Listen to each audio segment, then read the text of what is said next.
السلام علیکم دوستو، کیسے ہیں آپ سب؟ میں زمینہ فیاض ایک بار پھر آپ کے ساتھ میں شروع کر رہی ہوں تصور عشق پارٹ 3۔ فائزہ بیگم سے ملنے کے بعد وہ سیدھا اپنے کمرے میں چلی آئی تھی۔ بیڈ پر لیٹی وہ بھی یوسف کے بارے میں سوچ ہی رہی تھی کہ دروازہ کھول کر بلاش تیزی سے اندر آیا۔ کیا ہوا بھائی؟ اٹھ کر بیٹھتی وہ اپنا دوپٹہ درست کرنے لگی۔ تمہیں لینے یونیورسٹی گیا تھا، اتنی دیر سے وہاں کھڑے ہو کر تمہیں تلاش کرتا رہا۔ اگر آ گئی تھی تو مجھے فون کر کے ہی بتا دیتی۔ جسمین کو دیکھ کر وہ پرسکون ہوتا آ کر اس کے سامنے بیٹھ گیا۔ تھوڑی دیر پہلے ہی آئی ہوں بھائی، آتے ہی امی کے پاس چلی گئی تھی تو ان سے باتوں میں بالکل دماغ سے نکل گیا کہ آپ کو بتا دوں۔ سوری، وہ شرمندہ سی ہو کر وضاحت دینے لگی۔ اچھا چلو کوئی بات نہیں، لیکن تم آئی کیسے؟ بلاج کے سوال پر وہ چونک کر اسے دیکھنے لگی۔ دل میں آیا کہ سچ بتائے یا نہ بتائے۔ وہ بھائی کیا ہوا، ٹیکسی لی تھی؟ بلاج نے سوالیہ نظر سے اسے دیکھ کر پوچھا۔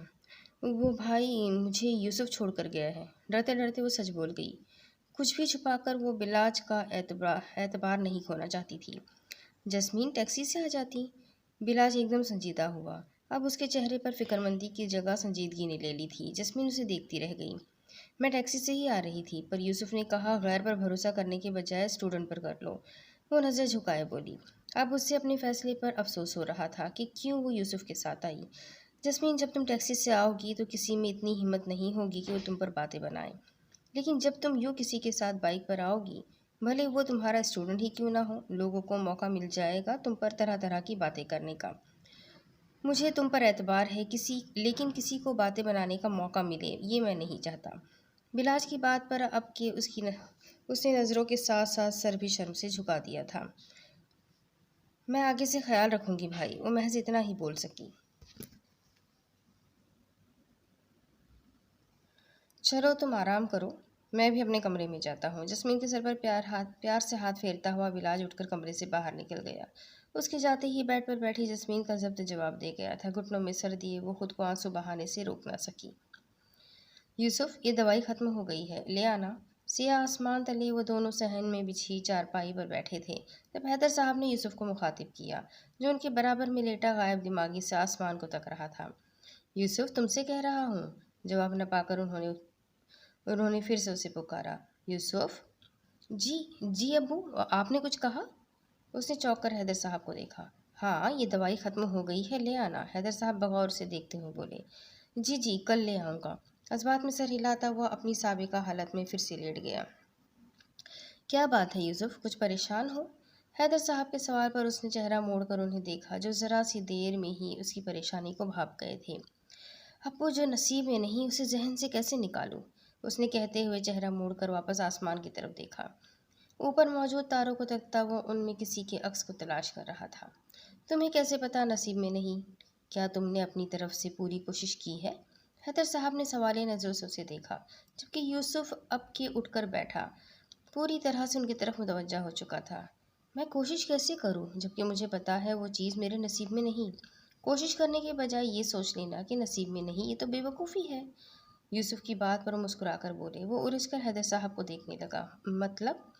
جو بن مانگے مل جائے وہ نصیب، اور جو لاکھ کوششوں کے بعد بھی نہ ملے تو وہ بھی ہمارا نصیب، مگر کوشش کرنے سے پہلے یہ مان لینا کہ نصیب میں نہیں تو یہ تو سراسر بے وقوفی ہے۔ حیدر صاحب نے سمجھاتے ہوئے کہا۔ مطلب میں کوشش کروں؟ ہاں کیوں نہیں، کیونکہ کچھ لوگ نصیب کے معاملے میں بہت خوش قسمت ہوتے ہیں، بن مانگے سب کچھ مل جاتا ہے، اور کچھ لوگوں کے نصیب میں محنت کر کے حاصل کرنا لکھا ہوتا ہے، مگر ملتا تو سب کو ہے، اگر حاصل کرنے کی نیت ہو تو۔ اب کی وہ جتا کر بولا۔ وہ یہ تو نہیں جانتے تھے کہ ان کا بیٹا کس چیز کی خواہش دل میں لیے بیٹھا ہے، مگر وہ یہ ضرور جانتے تھے وہ خواہش کبھی غلط نہیں ہو سکتی۔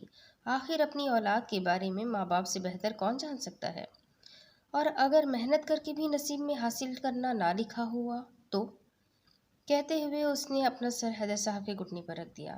اللہ کا فرمان ہے کہ میں تمہارا گمان ہوں، مجھ سے جیسا گمان رکھو گے تمہارے ساتھ ویسا ہی معاملہ پیش آئے گا، اس لیے اس اللہ سے نا امید اور مایوس ہونا چھوڑ دو، تمہارے راستے خود بخود سیدھے ہوتے چلے جائیں گے، کیونکہ اس کے گھر میں دیر ہے پر اندھیر نہیں، سمجھے؟ یوسف کے سر پر ہاتھ پھیرتے ہوئے انہوں نے پوچھا۔ اس نے سر اس بات میں ہلا دیا۔ جی میں کوشش کروں گا ابو۔ کہتے ہوئے یوسف نے اپنی آنکھیں بند کر لی، جبکہ حیدر صاحب اس کے چہرے پر نظریں جمائے اس کی ہر جائز خواہش کے پورا ہونے کی دعا کرنے لگے۔ صبح سے ایک کے بعد ایک کلاس لیتی وہ کافی تھک چکی تھی، کچھ ذہنی طور پر بھی تھکن سوار تھی، اس کے بعد جسمین اپنے اندر چڑچڑاپن محسوس کر رہی تھی۔ ایسے میں وہ لیکچر دے کر کلاس روم سے باہر نکلی تو سامنے ہی یوسف کو کھڑا پایا۔ وہ شاید ابھی اپنی کلاس لے کر ہی آیا تھا، نیوی بلو شرٹ کے ساتھ بلیک پینٹ پہنے وہ ہمیشہ کی طرح اپنے سادہ سے حلیے میں ماحول پر چھایا ہوا تھا۔ ایک نظر اس پر ڈال کر نظریں پھیرتی وہ آگے بڑھ گئی۔ کل جو ہال ذرا سا چٹخا تھا، آج وہ پھر پوری مضبوطی سے اس پر چڑھ چکا تھا۔ یوسف حیرت سے اسے جاتے دیکھنے لگا۔ وہ تو سمجھا تھا ان کے بیچ کھڑی سرد مہری کی دیوار گر چکی ہے، مگر وہ تو اپنی جگہ پر ہی قائم تھی۔ یہ ایسے نہیں مانے گی، خود سے بڑبڑاتا یوسف فوراً اس کے پیچھے لپکا۔ تیزی سے قدم بڑھاتی وہ لائبریری کی طرف جا رہی تھی جب پیچھے سے آتی آواز پر ایک دم رکی۔ مس جسمین۔ کیا ہے؟ وہ پھاڑ کھانے والے انداز میں کہتی پیچھے مڑی۔ وہ موبائل میں بیلنس ختم ہو گیا تو آپ کا موبائل مل سکتا ہے؟ ایک کال کرنی ہے، معصومیت سے پوچھا گیا۔ یہ لو۔ اس نے ہاتھ میں پکڑا موبائل یوسف کی طرف بڑھا دیا، جس نے موبائل لیتے ہی تیزی سے نمبر ڈائل کرنا شروع کر دیا۔ موبائل کان سے لگاتے ہی آس پاس سے موبائل ٹون بجنے کی آواز آنے لگی۔ اوہو، یہ تو میری جیب میں ہی ہے، یوسف نے کہتے ہوئے موبائل جیب سے نکالا جس پر ابھی بھی جسمین کا نمبر جگمگا رہا تھا۔ وہ ناسمجھی سے اسے دیکھنے لگی۔ یہ لے، ہو گیا کام، بس مس کال ہی دینی تھی۔ اس نے واپس موبائل جسمین کو پکڑایا اور مڑ کر تیزی سے نکلتا چلا گیا، جبکہ جسمین ناسمجھی سے اس کی پشت کو گھور رہی تھی کہ تبھی چونک کر اپنے موبائل کی طرف دیکھا جہاں اجنبی نمبر سے میسیجز جگمگا رہے تھے۔ سیو مائی نمبر مس جسمین۔ یوسف کے بچے! غصے سے کھولتی پیر پٹک کر لائبریری کی طرف بڑھ گئی۔ دل ہی دل میں یوسف کے لیے کوسنے بھی جاری تھے جو بیوقوف بنا کر اس کا نمبر لے اڑا تھا۔ اب دوسری طرف بلاج رکو۔ بلاج جو ہسپتال کے کوریڈور میں چلتا اپنے روم کی طرف جا رہا تھا، پیچھے سے آتی نسوانی آواز پر ایک دم رکا۔ وہ تیزی سے بھاگتی ہوئی اس تک آئی۔ اب چلو، مسکرا کر کہتی وہ اس کا ہاتھ پکڑ چکی تھی۔ یاسمین، کیا کر رہی ہو؟ کوئی دیکھ لے گا۔ بلاج نے گھور کر اسے دیکھا، ساتھ ہی ہاتھ چھڑوانے کی ہلکی سی کوشش کی، جس پر یاسمین کی مسکراہٹ مزید گہری ہو گئی۔ جب دل نہیں کر رہا ہاتھ چھڑوانے کا تو کیوں کوشش کر رہے ہو؟ تم نہ، روم میں چلو، کوئی دیکھ لے گا۔ کہنے کے ساتھ ہی وہ یاسمین کا ہاتھ پکڑے اپنے روم میں لے آیا۔ بیٹھ جاؤ۔ کرسی کی طرف اشارہ کرتا وہ خود بھی بیٹھ چکا تھا۔ تم گھر والوں سے کب بات کرو گے؟ اب کہ وہ منہ پھلائے اسے گھور رہی تھی، بلاج مسکرا دیا۔ ڈاکٹر یاسمین عباسی، یہ کوئی مسئلہ ہے کشمیر نہیں جو تم اتنا پریشان ہو رہی ہو۔ تمہارے گھر والے خاندان کی کسی ایک لڑکی سے تمہاری شادی کر دیں گے اور تم بول رہے ہو یہ اتنا بڑا مسئلہ نہیں ہے؟ بلاج کی بات پر وہ دانت پیس کر بولی۔ یار، ابھی مجھ سے 2 بڑے بھائی اور باقی ہے، کیسی بات کروں ابھی بابا سائی سے؟ بلاج نے اسے سمجھانا چاہا پر شاید آج وہ سمجھنے کے موڈ میں نہیں تھی۔ تم بس اپنے بھائیوں کی شادی کا انتظار کرتے رہو اور میرے گھر والے میری کہیں اور شادی کروا دیں گے۔ بلکہ جب تم میں اتنی ہمت نہیں کہ میرا ہاتھ تھام سکو تو اظہار محبت کرنے کی ضرورت ہی کیا تھی؟ اپنے جذبات کو دل میں ہی رکھتے، مجھے یوں حسین خواب نہ دکھاتے جن کی تعبیر نہیں۔ غصے سے اسے سناتی یاسمین جانے کے لیے مڑی ہی تھی کہ بلاج فوراً اٹھ کر کرسی سے اس کے پاس آیا۔ ہو گیا تمہارا؟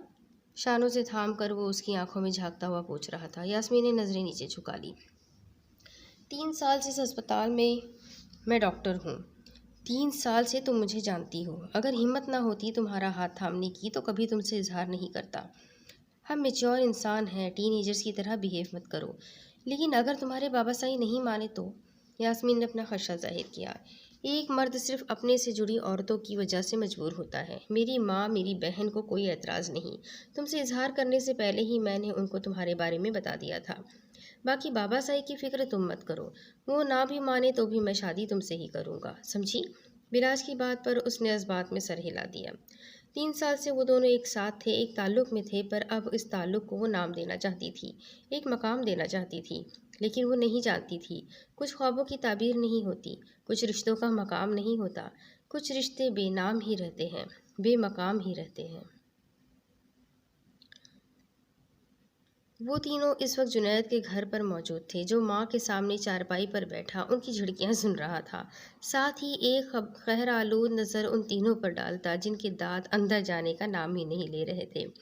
ارے ان تینوں کو دیکھ کتنے پیارے بچے ہیں، اور ایک تو ہے جسے ذرا گھر کی فکر نہیں۔ اللہ نے بھی ایسی نالائق اولاد میرے ہی نصیب میں لکھ دی تھی۔ ریحانہ بیگم نے روٹی بیلتے ہوئے کچن کی کھڑکی سے جھانک کر کہا۔ دل تو کر رہا تھا ہاتھ میں پکڑا بیلن کھڑکی کے سامنے بیٹھے ان نالائق اولاد کے سر پر مار دیتی۔ میں نے کہا نا موبائل سائلنٹ پر تھا، آپ کی کال کا پتہ نہیں چلا، اور آپ نے منگوا تو لیا پاپا سے سودا۔ جنید جھنجھلا اٹھا۔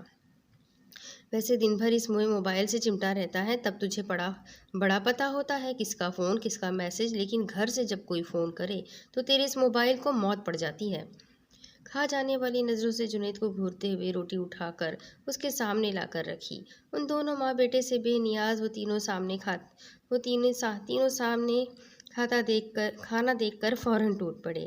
اللہ کرے تم کمینوں کو ہضم ہی نہ ہو، میری بددعا لگ جائے۔ جھگڑالو عورتوں کی طرح انہیں کوستا وہ دانت پیس کر بولا، جبکہ یوسف نے منہ کی طرف جاتا ہاتھ روک کر اسے گھورا اور ہاتھ میں پکڑا نوالا اس کے منہ میں ٹھوس دیا۔ دیکھ رہی ہیں آنٹی، کھانے بھی نہیں دے رہا، نوید نے شکایت لگانے والے انداز میں کہا۔ ریحانہ بیگم غصے سے جنید کو گھورتی فاروق میاں کو کھانا دینے چلی گئی۔ ان کے جاتے ہی سب کھانے کی طرف متوجہ ہو گئے، سوائے جنید کے جس کا سارا دھیان یوسف پر تھا۔ یوسی، آخر تجھے ہو کیا گیا ہے؟ کیا مطلب؟ کھانے سے ہاتھ روک کر یوسف نے ناسمجھی سے اسے دیکھا۔ کل تم اس جسمین کو بائک پر لے کر کہاں گیا تھا ہاں؟ جنید کے سوال پر جہاں نوید اور حذیفہ نے چونک کر اسے دیکھا، وہیں یوسف کے ماتھے پر بل پڑ گئے۔ واقعی یوسف؟ دونوں نے بے یقینی سے پوچھا۔ میں انہیں گھر چھوڑنے گیا تھا، لانگ ڈرائیو پر نہیں لے کر گیا تھا، ناگواری سے کہتا وہ واپس پلیٹ پر جھک گیا۔ البتہ وہ تینوں ایک دوسرے کی شکل دیکھ رہے تھے، وہ عام سی شکل و صورت کی، ایسا بھی کیا ہے مس جسمین میں کہ تو نے اپنی عقل ہی بیچ کھائی ہے؟ جنید کی بات پر اس نے نظریں اٹھا کر تینوں کو سنجیدہ نظروں سے دیکھا، پھر ٹھنڈے ٹھار لہجے میں گویا ہوا۔ تمہارے پاس وہ نگاہ نہیں جس سے میں انہیں دیکھتا ہوں، میرے لیے وہ دنیا کی حسین ترین لڑکی ہے۔ کھانے سے ہاتھ کھینچتا وہ اٹھ کھڑا ہوا۔ تینوں حیرت سے اسے دیکھ رہے تھے۔ جو کبھی یونی میں لڑکیوں کے کسی کام کی بھی تعریف نہیں کرتا تھا، آج وہ قابل قبول سی صورت والی لڑکی کو حسین کہہ رہا تھا۔ یوسف اٹھ کر باہر چلا گیا۔ جب کچھ دیر بعد ریحانہ بیگم ہاتھ میں ٹرے پکڑے کمرے میں داخل ہوئی۔ یوسف کہاں گیا؟ وہ امی، اس سے کچھ کام تھا، جنید فوراً بولا۔ کام تھا یا تم نے کچھ کہہ ڈالا؟ ریحانہ بیگم کی بات پر تینوں خاموش ہی رہے اور ایک نظر تینوں کے جھکے سر پر وہ ڈالتی کمرے کے ساتھ ہی بنے کچن میں چلی گئی۔ رات کے پہر وہ غصے سے کھولتے ہوئے اپنے کمرے میں ادھر ادھر ٹہل رہی تھی۔ یونی سے آنے کے بعد سے اسے صرف یوسف کی کال کا انتظار تھا تاکہ اسے کھری کھری سنا سکے، پر نہ تو اس نے کال کری اور نہ ہی شاید کوئی ارادہ رکھتا تھا۔ تمہیں تو میں چھوڑوں گی نہیں یوسف، تم نے تماشا دکھا دیا، اب مجھے یونی کی انتظامیہ سے ہی بات کرنی پڑے گی۔ خود سے بڑبڑاتی وہ بیڈ پر جا کر بیٹھ گئی، پاس پڑا موبائل اٹھا کر دیکھا جو خاموش پڑا تھا۔ بس اب کل صبح دیکھنا میں کیا کرتی ہوں۔ سوچتے ہوئے موبائل سائیڈ پر رکھ کر وہ سونے کے لیے لیٹ چکی تھی، پر کون جانے آنے والا کل زندگی میں کیا رنگ لانے والا تھا، کون جانے۔ بسا لیتا کسی کو دل میں، دل ہی کا کلیجہ ہے، پہاڑوں کو تو بس آتا ہے جل کر تور ہو جانا۔ صبح ہوتے ہی جسمین یونیورسٹی کے لیے تیار ہو کر نکل چکی تھی۔ ڈرائیور کو جلدی چلنے کی ہدایت دیتی وہ گاڑی سے باہر دیکھنے لگی۔ آج اس نے یوسف کو سنانے کی اور انتظامیہ کو بتانے کی ٹھان لی تھی، چاہے جو بھی ہو جائے اب یوسف کو مزید آگے نہیں بڑھنے دے گی۔ وہ انہی سوچوں میں گم تھی کہ تبھی ڈرائیور کی آواز پر چونکی۔ بی بی جی، آپ کی یونی آ گئی۔ جی ٹھیک ہے۔ اپنا بیگ اٹھاتی وہ گاڑی سے باہر نکل گئی۔ پارکنگ ایریا سے گزر کر وہ ابھی کوریڈور کی طرف جانے ہی لگی تھی کہ اپنی بائک پر بیٹھا یوسف یونی کے اندر داخل ہوا۔ بائک کی آواز پر جسمین نے مڑ کر پیچھے دیکھا، جہاں یوسف بائک سے اتر کر ادھر ہی آ رہا تھا۔ کیا ہوا، ادھر کیوں کھڑی ہے؟ عین جسمین کے سامنے رکتے ہوئے گویا ہوا۔ آپ نے میرا نمبر کیوں لیا تھا؟ دانت پیستے ہوئے پوچھا گیا۔ ہونٹوں کو گول کر کے وہ ذرا آگے کو جھکا۔ آپ میری کال کا انتظار کر رہی تھی؟ سوال تھا یا میزائل؟ جسمین کو آگ لگا گیا۔ اف، بہت ہو گیا مسٹر یوسف حیدر، کافی دنوں سے آپ کی بدتمیزیاں برداشت کر رہی ہوں، لیکن اب میں آپ کی شکایت انتظامیہ سے کروں گی، غصے سے کہتی وہ جانے لگی تھی کہ تبھی یوسف نے دوپٹے کا پلو پکڑ کر اسے روکا۔ سرخ رنگ کے شلوار قمیص پر سیاہ چادر لیے وہ قابل قبول سی لڑکی، جو کل تک اسے دنیا کی حسین ترین لڑکی لگ رہی تھی، اس وقت وہ اسے زہر لگ رہی تھی۔ کیا کہیں گی انتظامیہ سے؟ اب کہ یوسف نے غصے سے پوچھا، پر اس بار جسمین ڈری نہیں تھی، آنکھوں میں آنکھیں ڈال کر جواب دیا، یہی کہ تم مجھے ہراس کر رہے ہو۔ جھوٹ جھوٹ ہے یہ، آپ جانتی ہیں میں نے ایسا کچھ نہیں کیا۔ کیا میری موجودگی سے آپ کو کچھ غلط محسوس ہوا؟ کبھی آپ پر غلط نگاہ ڈالی؟ نہیں، آپ بھی جانتی ہیں میں نے کبھی ایسا نہیں کیا، اور کسی پر یوں تہمت لگانا کتنا بڑا گناہ ہے، جانتی ہیں نا آپ؟ شانوں سے تھام کر اپنے قریب کرتا ہوا گھررایا۔ اس اچانک کے رد عمل پر جسمین کا اوپر کا سانس اوپر اور نیچے کا نیچے ہی رہ کر اٹک گیا۔ آپ کیوں خاموش ہو گئی؟ بولتی کیوں نہیں کچھ؟ یوسف نے اسے جھنجھوڑا۔ تم بس مجھ سے دور رہو، میں کسی کو کچھ نہیں کہوں گی، خود کو چھڑواتی ہوئی دھیرے سے بولی۔ کیوں دور رہوں؟ کیا آپ نہیں جانتی میں کیا چاہتا ہوں، کیا سوچتا ہوں؟ یوسف نے اس کی آنکھوں میں جھانک کر پوچھا۔ دیکھو یوسف، چھوڑو، کوئی دیکھ لے گا۔ اس کی بات کو نظر انداز کرتی جسمین ارد گرد دیکھنے لگی۔ ٹھیک ہے، آپ چاہتی ہیں آپ سے دور رہوں تو ٹھیک ہے، میں ایک بار سیٹل ہو جاؤں، جاب لگ جائے، پھر سیدھا گھر آؤں گا آپ کا ہاتھ مانگنے کے لیے۔ اپنی بات کہہ کر وہ پیچھے ہٹا، گویا اسے جانے کا راستہ دے رہا ہو، پر جسمین وہیں کھڑی ساکت نظروں سے اسے دیکھتی رہی۔ وہ کیا کہہ گیا تھا؟ تم ہوش میں ہو؟ وہ چیخی۔ آہستہ بولے، میں نہیں چاہتا کوئی باتیں بنائے، یوسف نے ٹوکا۔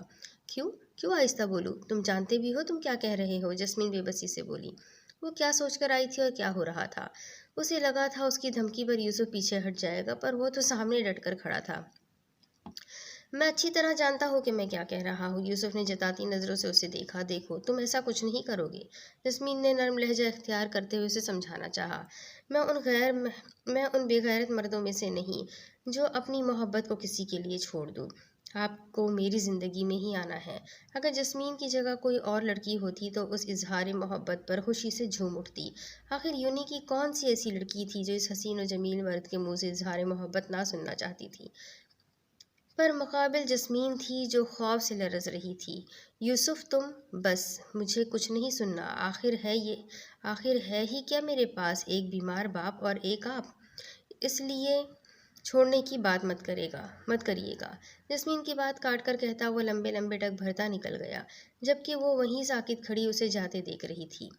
عشق کے اظہار میں ہر چند رسوائی تو ہے، پر کروں کیا، اب طبیعت آپ پر آئی تو ہے۔ اکبر الہ آبادی کا شعر۔ دن تیزی سے گزرتے جا رہے تھے، یونی میں ایگزامز کی تیاری زور و شور سے جاری تھی۔ اکثر اسٹوڈنٹس کتابوں میں سر دیے، کبھی لائبریری کا کلاس، حتیٰ کہ یونی کے گراؤنڈ میں بھی پڑھتے ہوئے پائے جاتے تھے۔ ایسے میں وہ چاروں بھی ہر موج مستی کو سائڈ پر رکھ کر پوری طرح سے پڑھائی میں مشغول ہو چکے تھے۔ اس دن کے بعد سے یوسف نے جسمین کے سامنے سے گزرنے سے بھی گریز کرنا شروع کر دیا تھا۔ وہ طے کر چکا تھا اب جب تک وہ کسی قابل نہیں ہو جاتا تب تک جسمین کے پاس سے بھی گزر کر نہیں جائے گا۔ دوسری طرف جسمین تھی جو یوسف کے اس گریز پر شکر ادا کرتی نہیں تھکتی تھی۔ دل میں اکثر یہ خیال بھی آتا تھا کہ یونیورسٹی چھوڑ چھاڑ کر گھر پر ہی بیٹھ جائے تاکہ یوسف کے دماغ سے جسمین کا خیال بھی نکل جائے، پر اس سرفرے سے کوئی امید نہیں تھی، کیا پتہ غصے میں اس کے گھر ہی پہنچ جائے۔ انہی باتوں کو سوچتے ہوئے اس نے یونیورسٹی چھوڑنے کے خیال کو ہی ترک کر دیا۔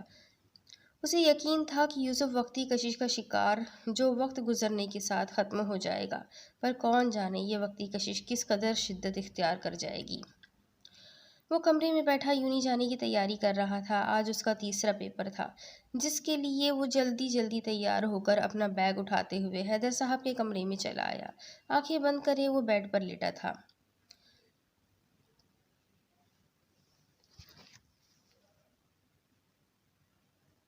بڑھتی عمر اور مسلسل طبیعت خراب ہونے کے بعد حیدر صاحب بہت کمزور ہو چکے تھے، جس کی وجہ سے یوسف کی پریشانی دن بدن بڑھتی جا رہی تھی۔ اکثر وہ چیک اپ کے لیے ڈاکٹر کے پاس بھی لے جاتا، جن کا ہر بار یہی کہنا ہوتا کہ حیدر صاحب بالکل ٹھیک ہے، یہ کمزوری ان کی بڑھتی عمر اور اٹیک کے باعث ہے، جس کا علاج صرف احتیاط ہے۔ ابو، یوسف نے دروازے پر کھڑے ہو کر آواز دی۔ ابو، میں یونی جا رہا ہوں، وہ پھر بولا، مگر حیدر صاحب ویسے ہی لیٹے رہے۔ یوسف ایک دم پریشان ہو کر آگے بڑھا۔ وہ تو ہلکی سی آواز پر بھی چونک کر اٹھ جاتے تھے، اور آج اس کے آواز دینے پر بھی آنکھیں نہیں کھول رہے تھے۔ ابو، اٹھ جائے ابو۔ پاس پہنچ کر یوسف نے کندھے سے پکڑ کر انہیں ہلایا، تبھی حیدر صاحب کی بے جان ہوتی گردن دائیں جانب ڈھلک گئی۔ یوسف فوراً پیچھے ہٹا، حیدر صاحب پر نظریں جمائے بے یقینی سے دیکھ رہا تھا، ساخت وجود کے ساتھ۔ ابو، لب دھیرے سے ہلے کہ یکدم جسم میں ایک سنسنی سی دوڑ گئی۔ رفتہ رفتہ ٹھنڈا پڑتا وجود اس سے کھڑے رہنا مشکل ہو گیا۔ خوف سے حیدر صاحب کو دیکھتا وہ دھیرے دھیرے قدم اٹھاتے ہوئے آگے بڑھا۔ ابو اٹھے، ابو، اس نے پھر پکارا، مگر بے جان پڑے وجود میں کوئی حرکت نہ ہوئی۔ یوسف وہیں ان کے بیڈ کے سرہانے گھٹنوں کے بل فرش پر بیٹھ گیا۔ ابو اٹھ جائے نا، دیکھے میرا پیپر ہے آج، معصوم بچوں کی طرح کہتے ہوئے اس نے ہاتھ بڑھا کر ایک بار پھر حیدر صاحب کو اٹھایا۔ ابو، ابو اٹھے نا، اٹھتے کیوں نہیں؟ میں اکیلا کیا کروں گا؟ اٹھے نا ابو، ابو اٹھے پلیز۔ حیدر صاحب کے بے جان وجود کو جھنجھوڑتا وہ 6 فٹ کا مرد بلک بلک کر رو رہا تھا۔ گھر کا در دیوار اس کی سسکیوں سے گونج رہا تھا، پر اب وہاں ایسا کوئی نہیں تھا جو کسی چھوٹے بچے کی طرح اسے اپنی آغوش میں لے کر چپ کرواتا۔ یہ غم اسے تنہا ہی اٹھانا تھا اور شاید ساری زندگی اٹھانا تھا۔ ابو۔ کلاس میں کھڑی وہ بار بار گھڑی میں وقت دیکھ رہی تھی۔ پیپر شروع ہونے میں 15 منٹ گزر چکے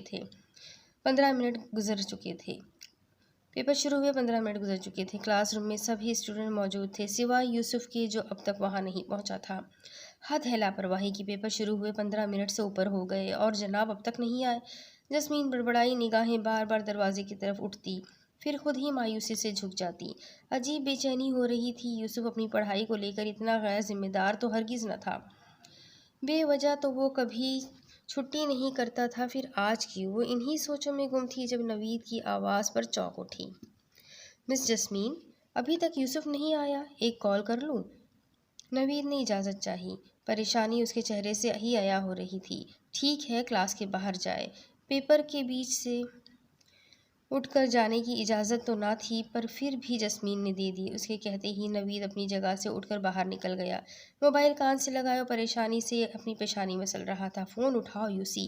بیل مسلسل بج رہی تھی، پر دوسری طرف سے شاید نہ اٹھانے کی قسم کھا رکھی تھی۔ ڈیم اٹ، اس نے ایک بار پھر ملایا۔ بیل جاتی رہی، مگر اس بار بھی کسی نے نہیں اٹھایا تھا۔ اب اسے صحیح معنوں میں فکر ہونے لگی۔ عجیب عجیب سے خیالات ذہن میں آ رہے تھے، جنہیں جھٹکتا اور مسلسل رابطے کی کوشش کرتا رہا۔ راشد کو فون کرتا ہوں۔ کانپتے ہاتھوں سے راشد کا نمبر ملا تھا، اس کے فون اٹھانے کا انتظار کرنے لگا۔ دوسری ہی بیل پر کال اٹھا لی گئی۔ السلام علیکم نوید بھائی، اسپیکر سے راشد کی آواز ابھری۔ راشد تم ابھی کہاں ہو؟ بے چینی سے پوچھا۔ گھر پر ہوں، کیا ہوا، سب ٹھیک ہے؟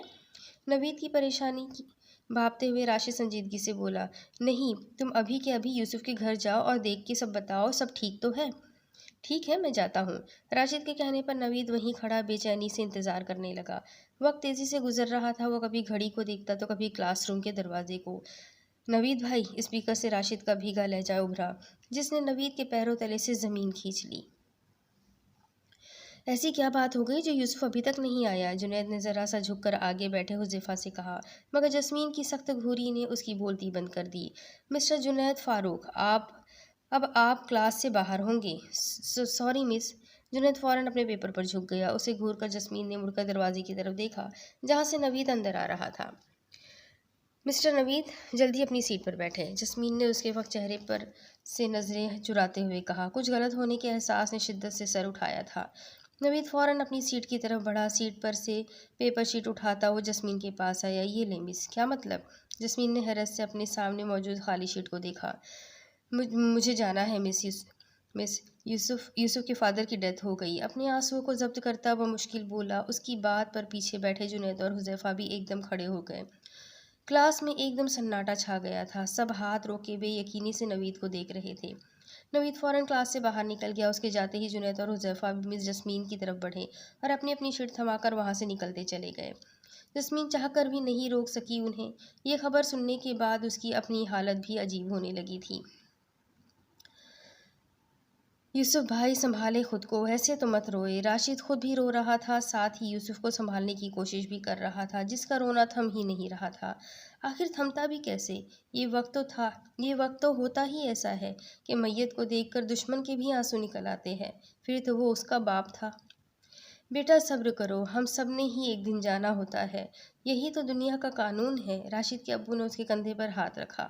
محلے کے اور بھی لوگ جمع تھے وہاں پر۔ کچھ لوگ میت کو غسل کے لیے لے جا چکے تھے۔ تدفین کا وقت عشاء کی نماز کے بعد کا تھا۔ جان پہچان والوں نے باہر کناتے لگا کر قرآن خوانی بھی شروع کروا دی تھی۔ یوسف! رش کو چیرتے ہوئے وہ تینوں گھر میں داخل ہوئے۔ سامنے ہی یوسف دیوار سے لگا بیٹھا بے آواز آنسو بہا رہا تھا۔ راشد بھی اس کے پاس ہی موجود تھا۔ وہ تینوں تیزی سے ان کی جانب بڑھے۔ یوسف جو خود پر ضبط کرنے کی کوشش کرتا بے آواز رو رہا تھا، ان تینوں کو دیکھتے ہی خود پر ضبط کھو بیٹھا۔ ایک دوسرے سے لپٹ کر دہاڑے مار مار کر رو دیے۔ فضا میں چاروں کے رونے کی آوازیں گونج رہی تھی۔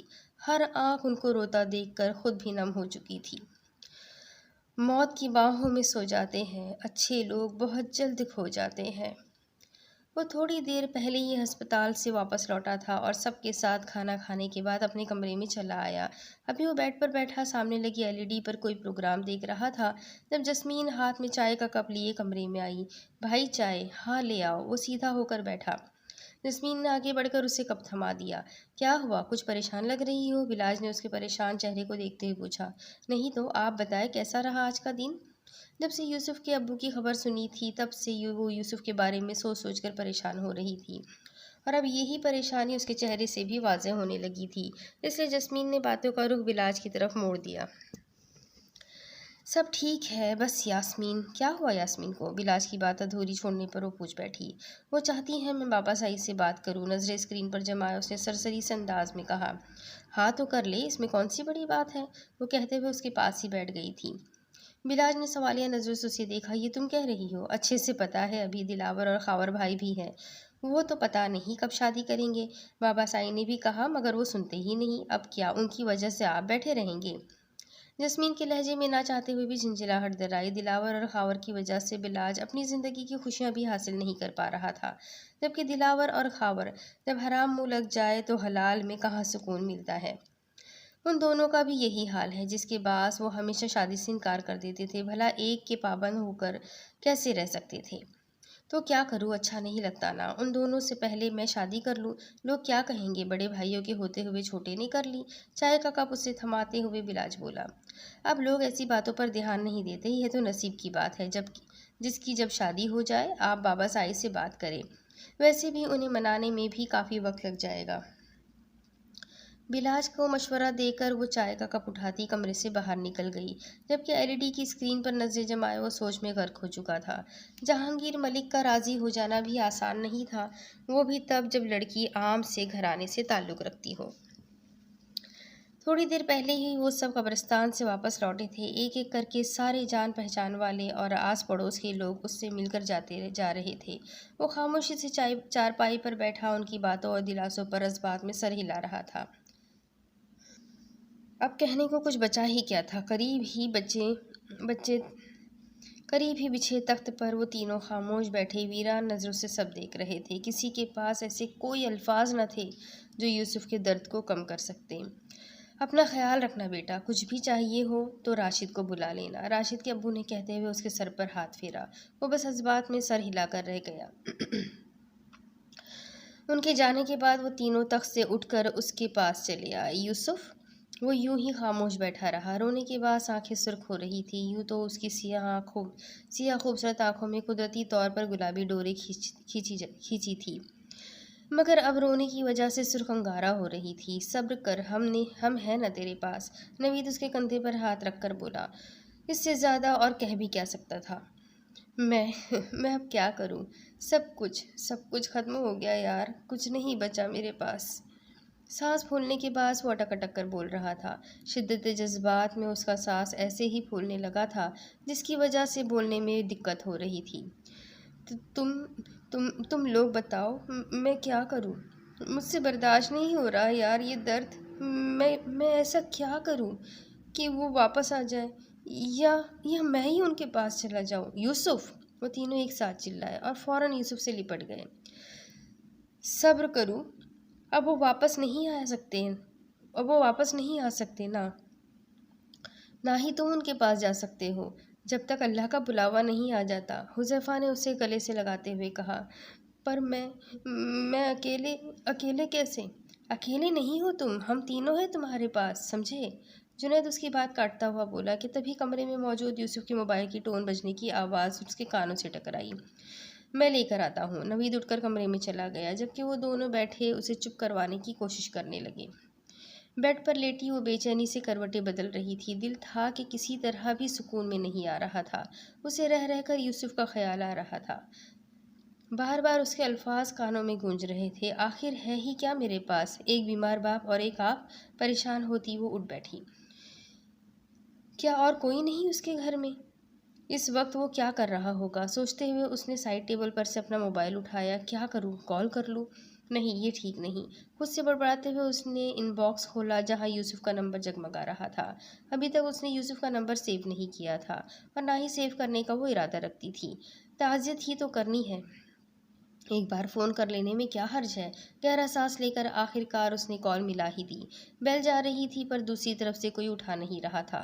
دفتن اس نے کال کاٹ کر موبائل سائڈ پر رکھ دیا۔ یونیورسٹی میں مل کر ہی تعزیت کر لوں گی، ہاں یہ ٹھیک ہے، سوچتے ہوئے واپس سونے کے لیے لیٹ گئی۔ کچھ دیر بعد ہی وہ گہری نیند میں جا چکی تھی۔ حیدر صاحب کے کمرے میں داخل ہو کر وہ چاروں جانب نظر دوڑا رہا تھا۔ ٹون مسلسل بج رہی تھی پر فون کہیں نظر نہیں آ رہا تھا۔ وہ تھوڑا آگے بڑھا کہ تبھی اسے بیڈ کے قریب فرش پر پڑا موبائل بجتا ہوا نظر آیا۔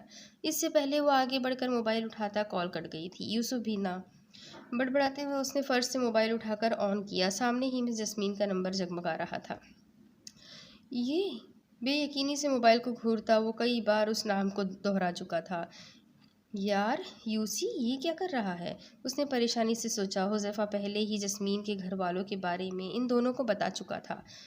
بہن کی کلاس فیلو ہونے کے باعث وہ جسمین کے بارے میں بہت اچھے سے جانتا تھا۔ شاید وہ دوبارہ کال کرے۔ نوید وہیں رک کر جسمین کی کال کا انتظار کرنے لگا، مگر 5 منٹ گزر جانے کے بعد بھی کال نہ آئی تو وہیں بیڈ پر رکھ کر وہ کمرے سے باہر نکل آیا۔ کیا ہوا؟ کس کی کال تھی؟ جنید نے اسے دیکھتے ہی پوچھا۔ نوید نے ایک نظر یوسف کو دیکھا جو اسے ہی دیکھ رہا تھا۔ وہ سوچ میں پڑ گیا۔ جب بھی تینوں میں سے کسی نے جسمین کا ذکر کیا تب یوسف چڑ جاتا تھا، اور اب وہ پہلے ہی بہت دکھی تھا، مزید اس کا موڈ خراب نہیں کرنا چاہتا تھا، اس لیے جھوٹ بول دیا۔ موبائل کمپنی والوں کا تھا تو اتنا ٹائم کیوں لگا دیا اندر؟ بکواس بند کرو، میں کھانے کا انتظام کرتا ہوں۔ یوسف نے ویسے بھی پورا دن کچھ نہیں کھایا۔ جنید کے سوال پر چڑھ کر کہتا بات ہی بدل گیا۔ صبح کی روشنی کے پھیلتے ہی وہ تیار ہو کر یونیورسٹی کے لیے روانہ ہو چکی تھی۔ سارا وقت یونی میں پیپر لینے کے بعد اب وہ سکون سے سانس لیتی اسٹاف روم میں بیٹھی تھی کہ ایک بار پھر اس سے یوسف کا خیال ستانے لگا۔ آج یوسف کا پیپر نہیں تھا، جس کی وجہ سے وہ چاروں یونی نہیں آئے تھے، اور کون جانے اب آتے بھی کہ نہیں۔ کیا ایک بار فون کر لوں؟ آخر تعزیت ہی تو کرنی ہے۔ اس نے ہاتھ میں پکڑے موبائل کو دیکھتے ہوئے سوچا۔ نہیں، ٹھیک نہیں لگتا۔ جہاں دل اسے کال کرنے پر اکسا رہا تھا وہیں دماغ اسے باز رہنے پر مجبور کر رہا تھا۔ کال کر ہی لیتی ہوں، نہ جانے وہ کب تک یونی نہ آئے۔ خود سے بڑبڑاتے ہوئے اس نے ان باکس کھولا، ساتھ ہی یوسف کے نمبر پر کال ملا دی۔ بالآخر دل اور دماغ کی جنگ میں جیت دل کی ہو گئی تھی۔ فون اٹھاؤ یوسف، موبائل کان سے لگایا وہ زیر لب بولی کہ تبھی کال ریسیو ہوئی۔ ساتھ ہی اسپیکر میں مردانہ گمبھیر آواز ابھری۔ بے چین دل کو کیوں قرار نہیں آتا، ان کی آواز سنے بنا اب آرام نہیں آتا۔ یہ دونوں کہاں جا کر مر گئے، اب تک آئے کیوں نہیں؟ نوید کچن میں کھڑا برتن دھو رہا تھا جب یوسف کو کمرے سے باہر آتا دیکھ جھنجھلا کر بولا۔ رات وہ تینوں یوسف کے گھر پر ہی رک گئے تھے۔ ساری رات جاگنے کے بعد تھوڑی دیر کے لیے ہی نوید کی آنکھ لگی تھی کہ اٹھا تو وہ دونوں غائب ہی تھے اور اب تک واپس نہیں لوٹے تھے۔ یار بتایا تو ہے وہ دونوں آتے ہی ہوں گے۔ جنید کو گھر سے فون آیا تھا اور حذیفہ اپنی امی اور بھائی کو گھر چھوڑنے گیا تھا۔ چاول سے بھرا برتن چولہے پر رکھ کر وہ مصروف سے انداز میں بولا۔ حذیفہ کی امی اور چھوٹا بھائی آج صبح ہی یوسف سے ملنے آئے تھے، جس کے بعد حذیفہ انہیں بائک پر چھوڑنے چلا گیا تھا تاکہ پبلک ٹرانسپورٹ کے دھکے نہ کھانے پڑے۔ حذیفہ کی تو سمجھ میں آتا ہے پر یہ جنید، یہ کون سے جھنڈے گاڑنے گیا ہے جو ابھی تک نہیں لوٹا؟ اب وہ سارے دھلے برتن کو کپڑے سے صاف کر کے ریک میں رکھ رہا تھا۔ وہ شاید آنٹی کو اپنے ساتھ لا رہا ہو، کہہ رہا تھا وہ آنا چاہ رہی ہے، یوسف نے چاولوں میں چمچہ چلاتے ہوئے کہا۔ وہ دوپہر کے کھانے کے لیے چاول گرم کر رہا تھا، اس کے بعد انہیں کل تیجے کی تیاری بھی کرنی تھی۔ صبح سے لوگوں کا آنا جانا لگا تھا، جس کے باعث نوید ناشتہ بھی ٹھیک سے نہیں کر پایا تھا اور یوسف، اس کا تو دل ہی ہر چیز سے اچاٹ ہو چکا تھا۔ ٹھیک ہے، اور اسے میں گرم کر لوں؟